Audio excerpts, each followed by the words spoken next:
Hello friends, മുളകും മല്ലിയും കഴുകി ഉണങ്ങി സൂക്ഷിക്കുന്ന വിധം എങ്ങനെയെന്നാണ് ഈ വീഡിയോയിലൂടെ കാണിക്കുന്നത്.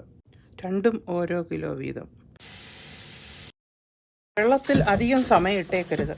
ഇങ്ങനെയുള്ള സ്ട്രെയിനറിലേക്ക് വാരി മാറ്റുക. മല്ലി കഴുകുന്നു. വെള്ളത്തിൽ നിന്ന് കോരി മാറ്റുക. നല്ല ഹോട്ട് ഡേയിലായിരിക്കണം ഇത് ചെയ്യുന്നത്. നല്ലതുപോലെ ഇങ്ങനെ നിരത്തിയിടുക. കോട്ടൺ ഷീറ്റിലാണ് ഇട്ടിരിക്കുന്നത്.